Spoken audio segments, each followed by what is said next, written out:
نبی پاک صلی اللہ علیہ وسلم کی حدیث ہے مسلم میں طبرانی میں، حضور نے فرمایا آؤ میں تمہیں پچھلے زمانے کے ایک ایماندار نوخیز ولی اللہ کی بات سناؤں۔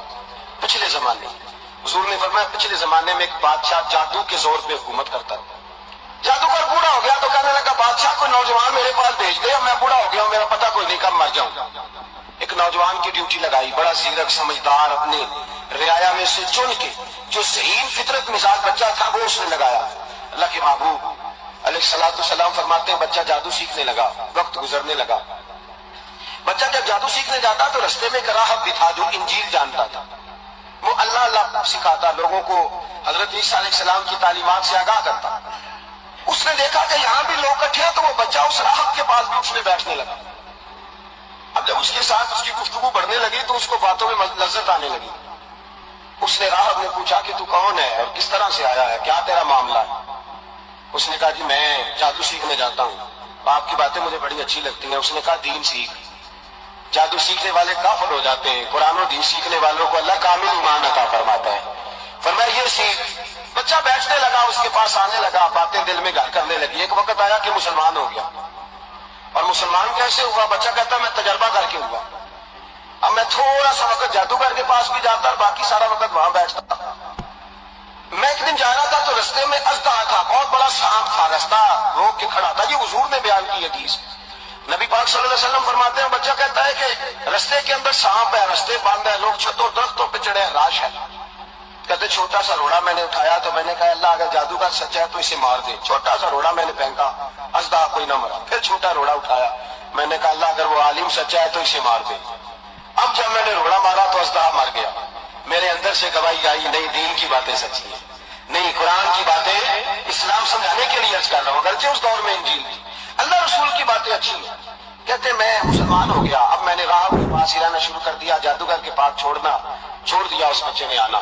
بادشاہ پوچھتا کہاں زیادہ وقت گزارتے ہو تو بات گول کر دیتا، وقت تیزی سے بڑھنے لگا۔ اللہ نے اس نوجوان میں طاقت پیدا کر دی، اب وہ اس کے اندر نا اللہ نے توانائی روحانیت پیدا کر دی، ابھی جوان ہے، 14-15 سال عمر ہے۔ اللہ نے اب جو بیمار بھی آتا وہ دعا کرتا تو اللہ صحت عطا کر دیتا، جو بھی آتا۔ بادشاہ کا ایک درباری تھا، بادشاہ کو پنکھا جلتا تھا، وہ اندھا ہو گیا، کوئی ایسی تکلیف آئی کہ نابینا ہو گیا، بڑے علاج کرائے شفا نہیں ہوئی۔ کسی نے اس بچے کا پتہ بتایا کانوں میں، اس کے پاس گیا تو بچہ کہنے لگا شفا تو ہو جائے گی پر کلمہ پڑھنا پڑے گا، مسلمان ہونا پڑے گا، جس پیغمبر کا میں غلام ہوں تجھے بھی بننا پڑے گا، دین پہ عمل کرنا پڑے گا، اللہ شفا دیتا ہے۔ اس نے کہا تو مجھے کلمہ پڑھا، مجھے شفا دے، میں تیار ہوں۔ اس نے کہا شفا تو اللہ دیتا ہے۔ اس نے اللہ تبارک و تعالیٰ کا ذکر کر کے دعا مانگی، یہ مسلم شریف میں حدیث ہے، طبرانی میں موجود ہے۔ اللہ نے اسے شفا دی، اس نے کلمہ پڑھنا شروع کر دیا۔ یہاں ایک نقطہ لکھا ہے ہمارے علماء نے، کہتے ہیں جب اللہ ولایت عطا کرتا ہے نا تو یہ سفید بالوں والوں کا حصہ نہیں ہوتی۔ اگر جوانی میں کوئی آدمی توبہ کر کے تصوف کے رستے پہ چلتا ہے تو سب سے زیادہ ولایت اللہ اسے عطا فرماتا ہے، سب سے زیادہ ولایت اس کے پاس ہوتی ہے۔ ابھی اس کے بال کالے ہیں، چڑھتی جوانی ہے، دعا کی تو اللہ نے، اور حدیث پاک میں موجود ہے کوڑے آتے تو شفا یاب ہو جاتے، اندھے آتے تو شفا یاب، برس والے آتے تو اللہ سہتے۔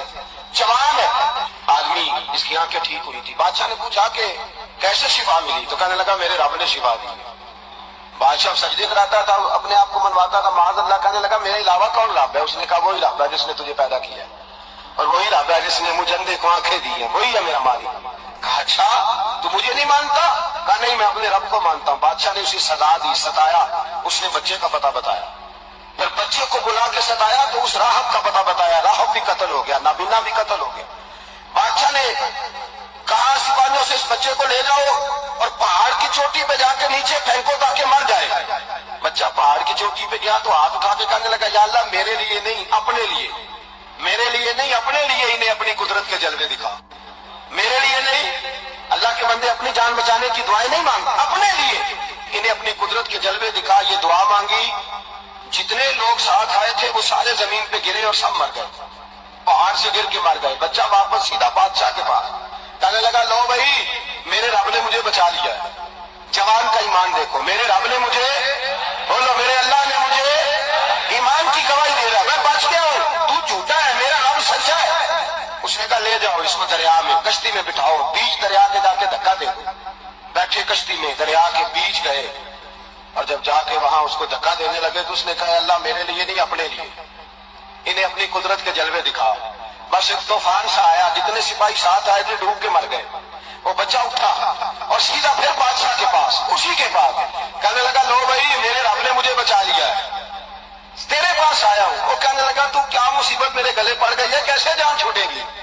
تو بچہ کہنے لگا اگر تو مجھے باندھے درخت کے ساتھ اور سارے ملک کو بلائے، لوگوں کو اکٹھا کرے، پھر تو مجھے تیر مارنا، میں تجھے بتاؤں گا کیسے مارنا، میں مر جاؤں گا۔